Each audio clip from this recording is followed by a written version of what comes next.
जय सिया राम। हे सखा, ऐसा समझ, मोह को त्याग कर श्री सीताराम जी के चरणों में प्रेम करो। इस प्रकार श्री रामचंद्र जी के गुण कहते कहते सबेरा हो गया। तब जगत का मंगल करने वाले और उसे सुख देने वाले श्री राम जी जागे। शौच के सब कार्य करके नित्य पवित्र और सुजान श्री रामचंद्र जी ने स्नान किया। फिर बड़का दूध मंगाया और छोटे भाई लक्ष्मण जी सहित उस दूध से सिर पर जटाएं बनाई। यह देखकर सुमंत्र जी के नेत्रों में जल छा गया। उनका हृदय अत्यंत जलने लगा, मुंह मलिन उदास हो गया। वे हाथ जोड़कर अत्यंत दीन वचन बोले, हे नाथ, मुझे कौशलनाथ दशरथ जी ने ऐसी आज्ञा दी थी कि तुम रथ लेकर श्री राम जी के साथ जाओ। वन दिखाकर गंगा स्नान कराकर दोनों भाइयों को तुरंत लौटा लाना। सब संशय और संकोच को दूर करके लक्ष्मण, राम, सीता को फिरा लाना। महाराज ने ऐसा कहा था, अब प्रभु जैसा कहें मैं वही करूं। मैं आपकी बलिहारी हूं। इस प्रकार से विनती करके वे श्री रामचंद्र जी के चरणों में गिर पड़े और बालक की तरह रो दिए और कहा, हे तात, कृपा करके वही कीजिए जिससे अयोध्या अनाथ न हो। श्री राम जी ने मंत्री को उठाकर धैर्य बंधाते हुए समझाया कि हे तात, आपने तो धर्म की सभी सिद्धांतों को छान डाला है। शिवी दधीची और राजा हरिश्चंद्र ने धर्म के लिए करोड़ों अनेकों कष्ट सहे थे।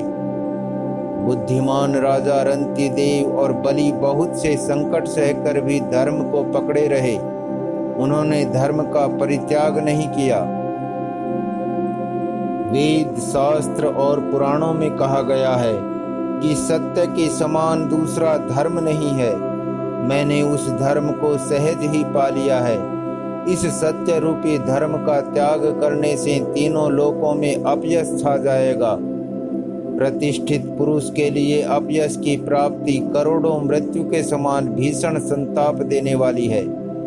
हे तात, मैं आपसे अधिक क्या कहूँ, लौट कर उत्तर देने में भी पापाभागी होता हूँ। आप जाकर पिताजी के चरण पकड़कर करोड़ों नमस्कार के साथ ही हाथ जोड़कर विनती करिएगा कि हे तात, आप मेरी किसी बात की चिंता न करें।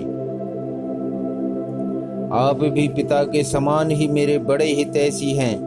हे तात, मैं हाथ जोड़कर आपसे विनती करता हूँ कि आपका भी सब प्रकार से वही कर्तव्य है जिसमें पिताजी हम लोगों के सोच में दुख न पावें। श्री रघुनाथ जी और सुमंत्र का यह संवाद सुनकर निषाद राज कुटुंबियों सहित व्याकुल हो गया। फिर लक्ष्मण जी ने कुछ कड़वी बात कही। प्रभु श्री रामचंद्र जी ने उसे बहुत ही अनुचित जानकर उनको मना किया। श्री रामचंद्र जी ने सकुचा कर अपनी सौगंध दिलाकर सुमंत्र जी से कहा कि आप जाकर लक्ष्मण का यह संदेश न कहिएगा। सुमंत्र ने फिर राजा का संदेश कहा कि सीता वन के क्लेश न सह सकेगी। अतएव जिस तरह सीता अयोध्या को लौट आवे, तुमको और श्री रामचंद्र जी को वही उपाय करना चाहिए। नहीं तो मैं बिल्कुल ही बिना सहारे का होकर वैसे ही नहीं जीऊंगा जैसे बिना जल के मछली नहीं जीती। सीता के मायके, पिता के घर और ससुराल में सब सुख हैं। जब तक यह विपत्ति दूर नहीं होती तब तक वे जब जहां जी चाहे वहीं सुख से रहेंगी। राजा ने जिस तरह जिस दीनता और प्रेम से विनती की है, वह दीनता और प्रेम कहा नहीं जा सकता।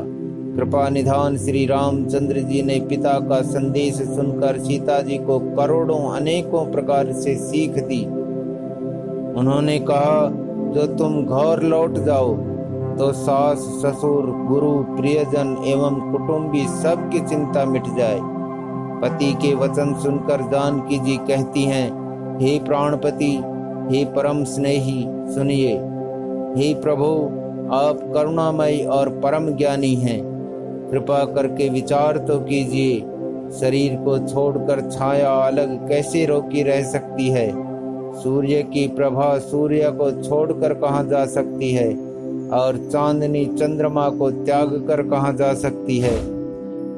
इस प्रकार पति को प्रेममयी विनती सुनाकर सीता जी मंत्री से सुहावनी वाणी कहने लगी। आप मेरे पिताजी और ससुर जी के समान मेरा हित करने वाले हैं। आपको मैं बदले में उत्तर देती हूँ, यह बहुत ही अनुचित है, किंतु हे तात, मैं आर्त होकर ही आपके सम्मुख हुई हूँ, आप बुरा न मानिएगा। आर्य पुत्र स्वामी के चरण कमलों के बिना जगत में जहाँ तक नाते हैं सभी मेरे लिए व्यर्थ हैं। मैंने पिताजी के ऐश्वर्य की छटा देखी है, जिनके चरण रखने की चौकी से सर्व शिरोमणि राजाओं के मुकुट मिलते हैं, अर्थात बड़े बड़े राजा जिनके चरणों में प्रणाम करते हैं। ऐसे पिता का घर भी, जो सब प्रकार के सुखों का भंडार है, पति के बिना मेरे मन को भूल कर भी नहीं भाता। मेरे ससुर कौशलराज चक्रवर्ती सम्राट हैं, जिनका प्रभाव 14 लोकों में प्रकट है। इंद्र भी आगे होकर जिनका स्वागत करता है और अपने आधे सिंहासन पर बैठने के लिए स्थान देता है। ऐसे ऐश्वर्य और प्रभावशाली ससुर, उनकी राजधानी अयोध्या का निवास, प्रिय कुटुंबी और माता के समान सासुएं, ये कोई भी श्री रघुनाथ जी के चरण कमलों की रज के बिना मुझे स्वप्न में भी सुखदायक नहीं लगते।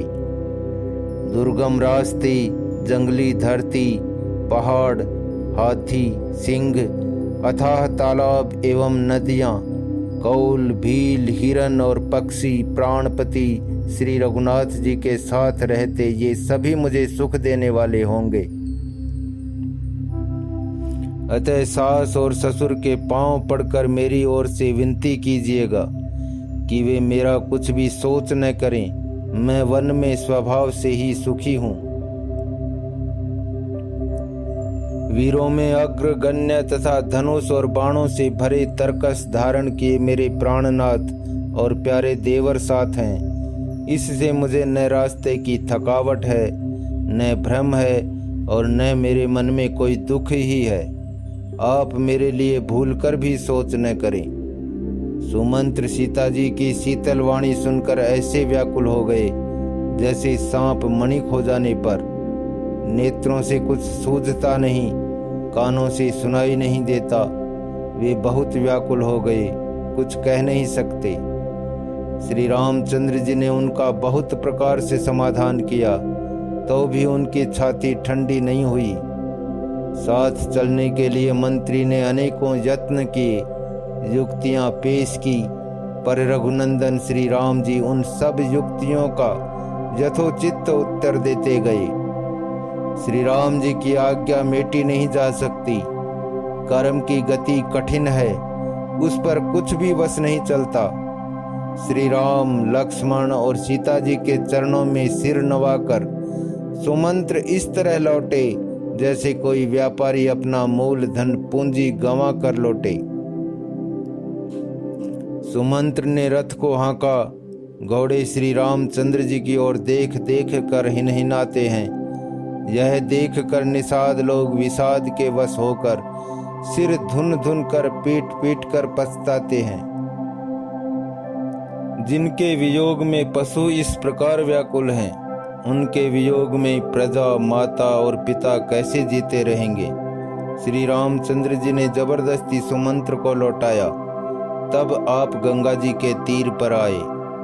श्री राम ने केवट से नाव मांगी, पर वह लाता नहीं। वह कहने लगा, मैंने तुम्हारा मर्म भेद जान लिया।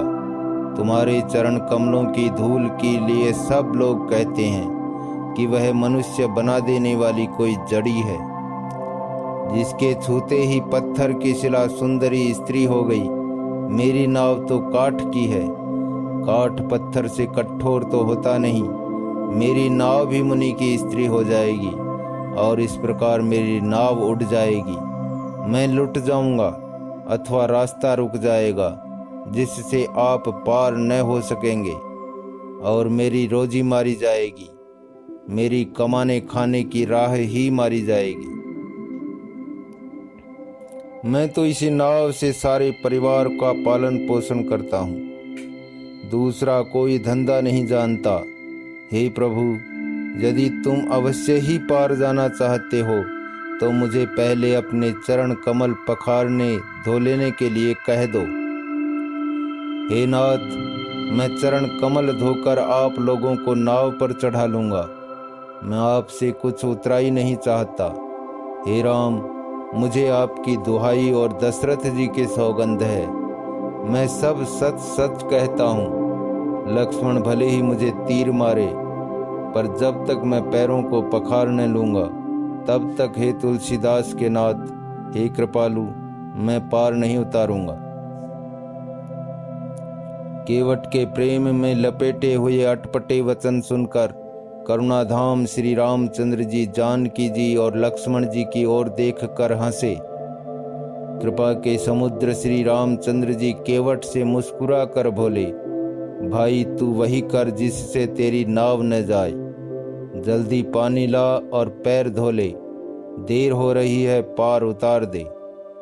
एक बार जिनका नाम स्मरण करते ही मनुष्य अपार भवसागर के पार उतर जाते हैं, और जिन्होंने वामनावतार में जगत को 3 पग से भी छोटा कर दिया था, 2 ही पग में त्रिलोकी को नाप लिया था, वही कृपालु श्री रामचंद्र जी गंगा जी से पार उतारने के लिए केवट का निहोरा कर रहे हैं। प्रभु के इन वचनों को सुनकर गंगा जी की बुद्धि मोह से खिंच गई थी कि ये साक्षात भगवान होकर भी पार उतारने के लिए केवट का निहोरा कैसे कर रहे हैं। परंतु समीप आने पर अपनी उत्पत्ति के स्थान पदनखों को देखते ही उन्हें पहचान कर देव नदी गंगा जी हर्षित हो गई। वे समझ गई कि भगवान नरलीला कर रहे हैं। इससे उनका मोह नष्ट हो गया और इन चरणों का स्पर्श प्राप्त करके मैं धन्य होंगी, यह विचार कर वे हर्षित हो गई। केवट श्री रामचंद्र जी की आज्ञा पाकर कठौते में भरकर जल ले आया। अत्यंत आनंद और प्रेम में उमंग कर वह भगवान के चरण कमल धोने लगा। सब देवता फूल बरसा कर सिहाने लगे कि इसके समान पुण्य की राशि कोई नहीं है। चरणों को धोकर और सारे परिवार सहित स्वयं उस जल चरणोदक को पीकर पहले उस महान पुण्य के द्वारा अपने पितरों को भवसागर से पार कर फिर आनंद पूर्वक प्रभु श्री रामचंद्र जी को गंगा जी के पार ले गया।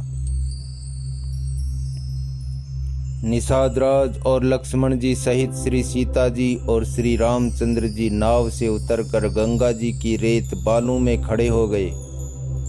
तब केवट ने उतरकर दंडवत की।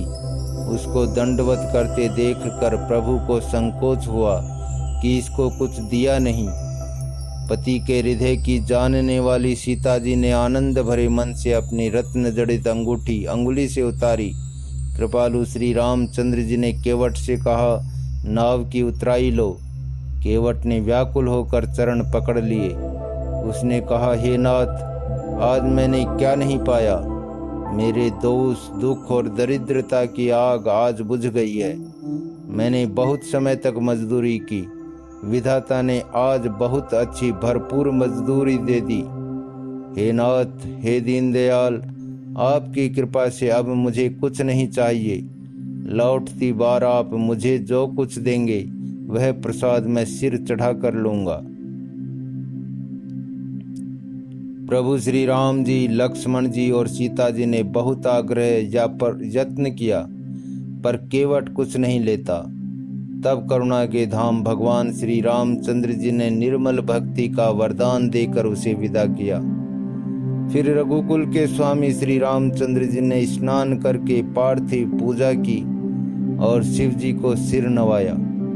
सीता जी ने हाथ जोड़कर गंगा जी से कहा, हे माता, मेरा मनोरथ पूरा कीजिएगा, जिससे मैं पति और देवर के साथ कुशलता पूर्वक लौट आकर तुम्हारी पूजा करूं। सीता जी की प्रेम रस में सनी हुई विनती सुनकर तब गंगा जी के निर्मल जल में से श्रेष्ठ वाणी हुई। हे रघुवीर की प्रियतमा जानकी, सुनो, तुम्हारा प्रभाव जगत में किसे नहीं मालूम है। तुम्हारी कृपा दृष्टि से देखते ही लोग लोकपाल हो जाते हैं। सब सिद्धियां हाथ जोड़े तुम्हारी सेवा करती हैं।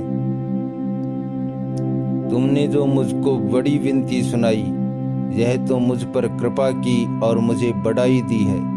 तो भी हे देवी, मैं अपनी वाणी सफल होने के लिए तुम्हें आशीर्वाद दूंगी। तुम अपने प्राणनाथ और देवर सहित कुशल पूर्वक अयोध्या लौटोगी। तुम्हारी सारी मनोकामनाएं पूरी होंगी और तुम्हारा सुंदर यश जगत भर में छा जाएगा। मंगल के मूल गंगा जी के वचन सुनकर और देव नदी को अनुकूल देखकर सीता जी आनंदित हुई। तब प्रभु श्री रामचंद्र जी ने निषाद राज गुह से कहा कि भैया, अब तुम घर जाओ। यह सुनते ही उसका मुंह सूख गया और हृदय में दाह उत्पन्न हो गया। गुह हाथ जोड़कर दीन वचन बोला, हे रघुकुल शिरोमणि, मेरी विनती सुनिए। मैं नाथ आपके साथ रहकर रास्ता दिखाकर 4 दिन कुछ दिन चरणों की सेवा करके, हे रघुराज, जिस वन में आप जाकर रहेंगे वहां मैं सुंदर पर्णकुटी पत्तों की कुटिया बना दूंगा। तब मुझे आप जैसी आज्ञा देंगे, मुझे रघुवीर आपकी दुहाई है, मैं वैसा ही करूंगा। उसके स्वाभाविक प्रेम को देखकर श्री रामचंद्र जी ने उसको साथ ले लिया। इससे गुह के हृदय में बड़ा आनंद हुआ। फिर गुह निषादराज ने अपनी जाति के लोगों को बुला लिया और उनका संतोष करा के तब उनको विदा किया।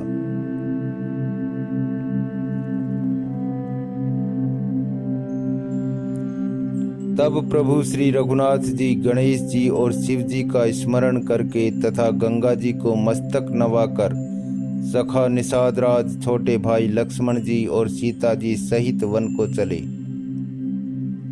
उस दिन पेड़ के नीचे निवास हुआ।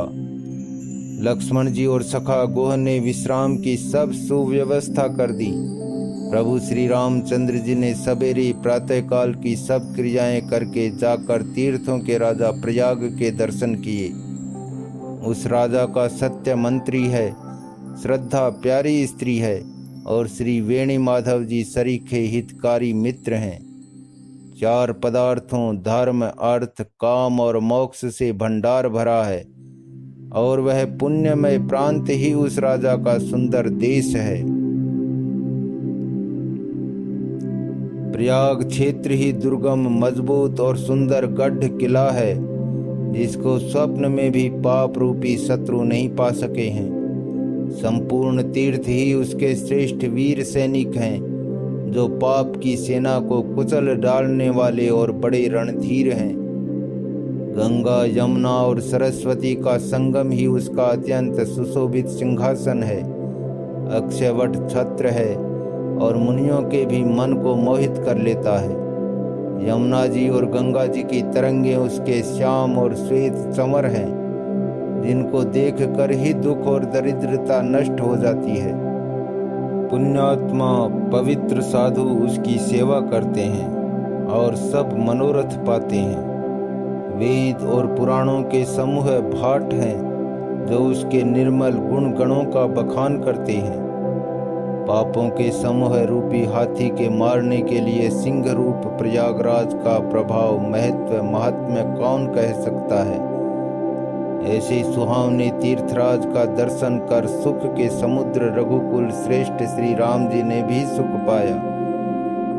उन्होंने अपने श्रीमुख से सीता जी, लक्ष्मण जी और सखा गुह को तीर्थराज की महिमा कहकर सुनाई। तदनंतर प्रणाम करके वन और बगीचों को देखते हुए और बड़े प्रेम से महात्म्य कहते हुए इस प्रकार श्री राम ने आकर त्रिवेणी का दर्शन किया, जो स्मरण करने से ही सब सुंदर मंगलों को देने वाली है। फिर आनंद पूर्वक त्रिवेणी में स्नान करके शिव जी की सेवा पूजा की और विधि पूर्वक तीर्थ देवताओं का पूजन किया। स्नान पूजन आदि सब करके तब प्रभु श्री राम जी भरद्वाज जी के पास आए। उन्हें दंडवत करते हुए ही मुनि ने हृदय से लगा लिया। मुनि के मन का आनंद कुछ कहा नहीं जाता, मानो उन्हें ब्रह्मानंद की राशि मिल गई हो। मुनीश्वर भरद्वाज जी ने आशीर्वाद दिया। उनके हृदय में ऐसा जानकर अत्यंत आनंद हुआ कि आज विधाता ने श्री सीता जी और लक्ष्मण जी सहित प्रभु श्री रामचंद्र जी के दर्शन कराकर मानो हमारे संपूर्ण पुण्यों के फल को लाकर आंखों के सामने कर दिया। कुशल पूछकर मुनिराज ने उनको आसन दिए और प्रेम सहित पूजन करके उन्हें संतुष्ट कर दिया। फिर मानो अमृत के ही बने हों ऐसे अच्छे अच्छे कंद, मूल, फल और अंकुर ला कर दिए।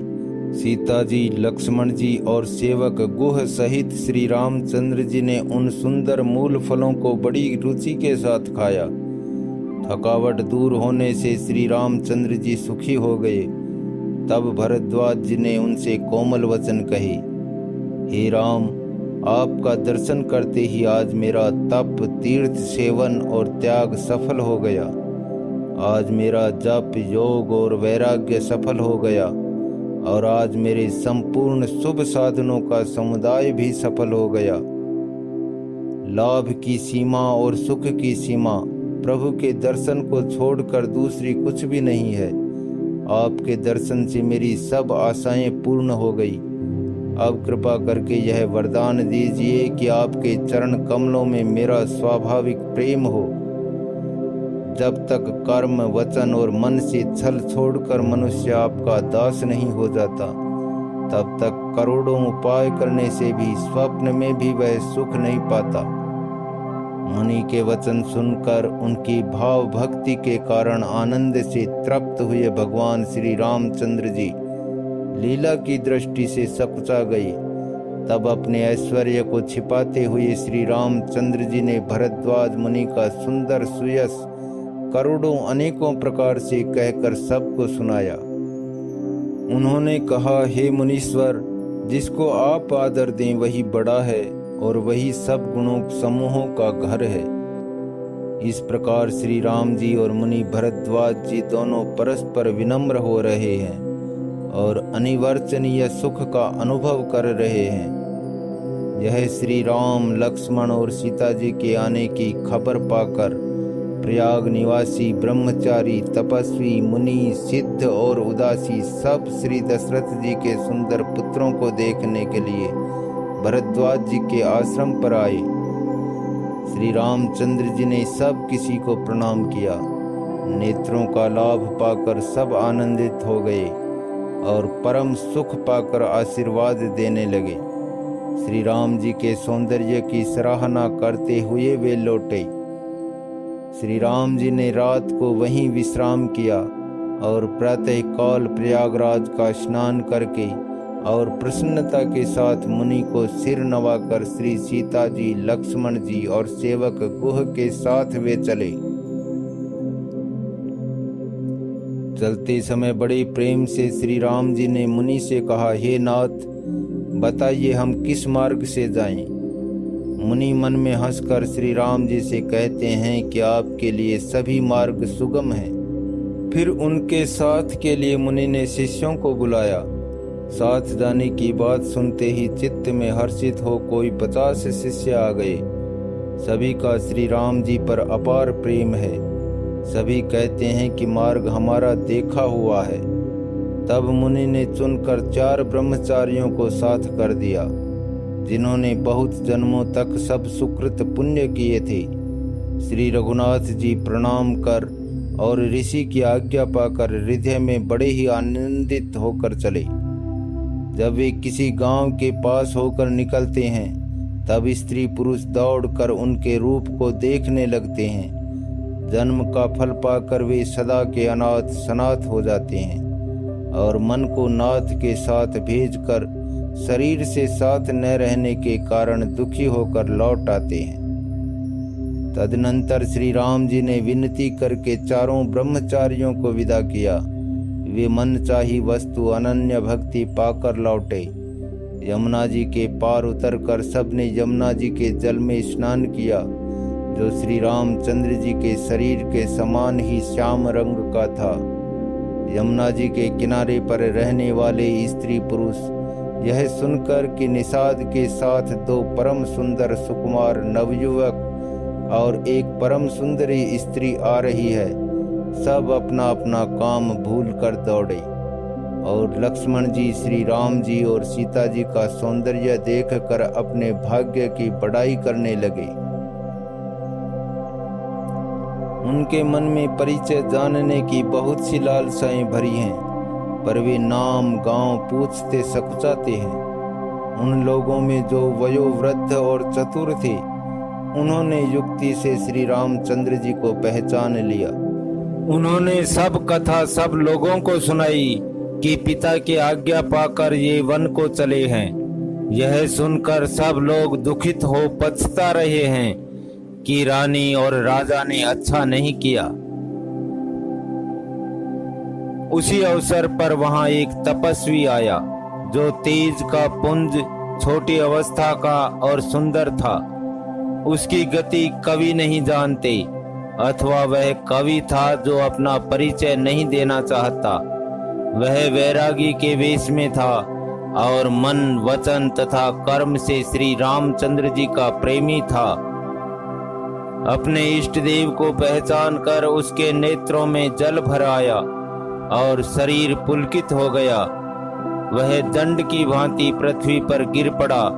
उसकी प्रेम विह्वल दशा का वर्णन नहीं किया जा सकता।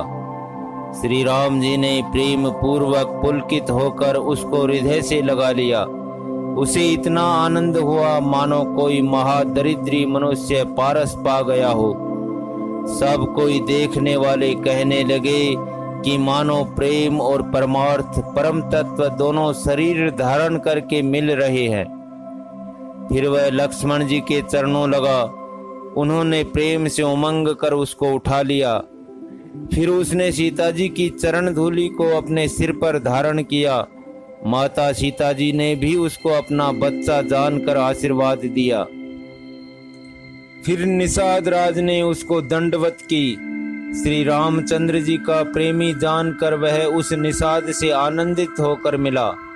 वह तपस्वी अपने नेत्र रूपी दोनों से श्री राम जी की सौंदर्य सुधा का पान करने लगा और ऐसा आनंदित हुआ जैसे कोई भूखा आदमी सुंदर भोजन पाकर आनंदित होता है। इधर गांव की स्त्रियां कह रही हैं, हे सखी, कहो तो वे माता पिता कैसे हैं जिन्होंने ऐसे सुंदर सुकुमार बालकों को वन में भेज दिया है। श्री राम जी, लक्ष्मण जी और सीता जी के रूप को देखकर सब स्त्री पुरुष स्नेह से व्याकुल हो जाते हैं।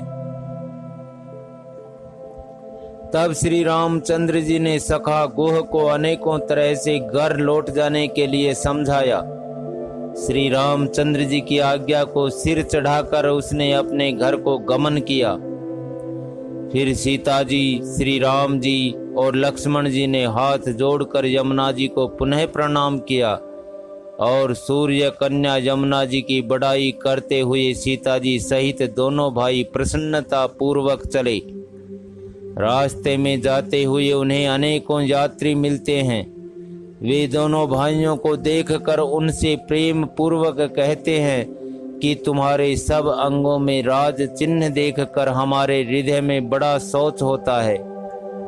ऐसे राज चिन्हों के होते हुए भी तुम लोग रास्ते में पैदल ही चल रहे हो। इससे हमारी समझ में आता है कि ज्योतिष शास्त्र झूठा ही है। भारी जंगल और बड़े बड़े पहाड़ों का दुर्गम रास्ता है। तिस पर तुम्हारे साथ सुकुमारी स्त्री है। हाथी और सिंहों से भरा यह भयानक वन देखा तक नहीं जाता। यदि आज्ञा हो तो हम साथ चलें। आप जहां तक जाएंगे वहां तक पहुंचाकर फिर आपको प्रणाम करके हम लौट आवेंगे।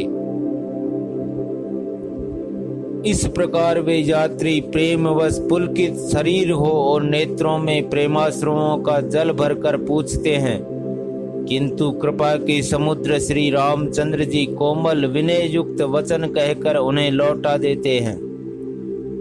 जो गांव और पूर्वी रास्ते में बसे हैं नागों और देवताओं के नगर उनको देखकर प्रशंसा पूर्वक ईर्ष्या करते और ललचाते हुए कहते हैं कि किस पुण्यवान ने किस शुभ घड़ी में इनको बसाया था, जो आज ये इतने धन्य हैं और पुण्यमय तथा परम सुंदर हो रहे हैं। जहाँ जहाँ श्री रामचंद्र जी के चरण चले जाते हैं, उनके समान इंद्र की पुरी अमरावती भी नहीं है। रास्ते के समीप बसने वाले भी बड़े पुण्यात्मा हैं। स्वर्ग में रहने वाले देवता भी उनकी सराहना करते हैं, जो नेत्र भरकर सीता जी और लक्ष्मण जी सहित घनश्याम श्री राम जी के दर्शन करते हैं। जिन तालाबों और नदियों में श्री राम जी स्नान कर लेते हैं, देव सरोवर और देव नदियां भी उनकी बड़ाई करती हैं।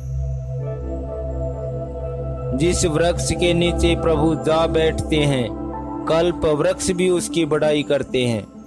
श्री रामचंद्र जी के चरण कमलों की रज का स्पर्श करके पृथ्वी अपना बड़ा सौभाग्य मानती है। रास्ते में बादल छाया करते हैं और देवता फूल बरसाते और सिहाते हैं। पर्वत, वन और पशु पक्षियों को देखते हुए श्री राम जी रास्ते में चले जा रहे हैं। सीता जी और लक्ष्मण जी सहित श्री रघुनाथ जी जब किसी गांव के पास जा निकलते हैं, तब उनका आना सुनते ही बालक, बूढ़े, स्त्री, पुरुष सब अपने घर और कामकाज को भूलकर तुरंत उन्हें देखने के लिए चल देते हैं। श्री राम, लक्ष्मण और सीता जी का रूप देखकर नेत्रों का परम फल पाकर वे सुखी होते हैं। दोनों भाइयों को देखकर सब प्रेमानंद में मग्न हो गए। उनके नेत्रों में जल भर आया और शरीर पुलकित हो गए। उनकी दशा वर्णन नहीं की जा सकती, मानो दरिद्रों ने चिंतामणि की ढेरी पाली हो। वे एक एक को पुकार कर सीख देते हैं कि इसी क्षण नेत्रों का लाभ ले लो। कोई श्री रामचंद्र जी को देखकर ऐसे अनुराग में भर गए हैं कि वे उन्हें देखते हुए उनके साथ लगे चले जा रहे हैं। कोई नेत्र मार्ग से उनकी छवि को हृदय में लाकर शरीर, मन और श्रेष्ठ वाणी से शिथिल हो जाते हैं, अर्थात उनके शरीर, मन और वाणी का व्यवहार बंद हो जाता है। कोई बड़की सुंदर छाया देखकर वहां नरम घास और पत्ते बिछाकर कहते हैं कि क्षण भर यहाँ बैठकर थकावट मिटा लीजिए, फिर चाहे अभी चले जाइएगा चाहे सवेरे। कोई घड़ा भरकर पानी ले आते हैं और कोमल वाणी से कहते हैं, नाथ आचमन तो कर लीजिए।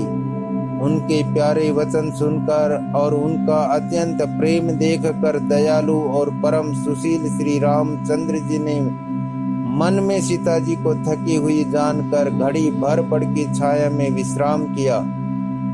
स्त्री पुरुष आनंदित होकर शोभा देखते हैं। अनुपम रूप ने उनके नेत्र और मनों को लुभा लिया है। सब लोग टकटकी लगाए श्री रामचंद्र जी के मुख चंद्र को चकोर की तरह तन्मय होकर देखते हुए चारों ओर सुशोभित हो रहे हैं। श्री राम जी का नवीन तमाल वृक्ष के रंग का श्याम शरीर अत्यंत शोभा दे रहा है, जिसे देखते ही करोड़ों कामदेवों के मन मोहित हो जाते हैं। बिजली के से रंग के लक्ष्मण जी बहुत ही भले मालूम होते हैं। वे नख से शिखा तक सुंदर हैं और मन को बहुत भाते हैं। दोनों मुनियों के वलकल आदि वस्त्र पहने हैं और कमर में तरकस कसे हुए हैं।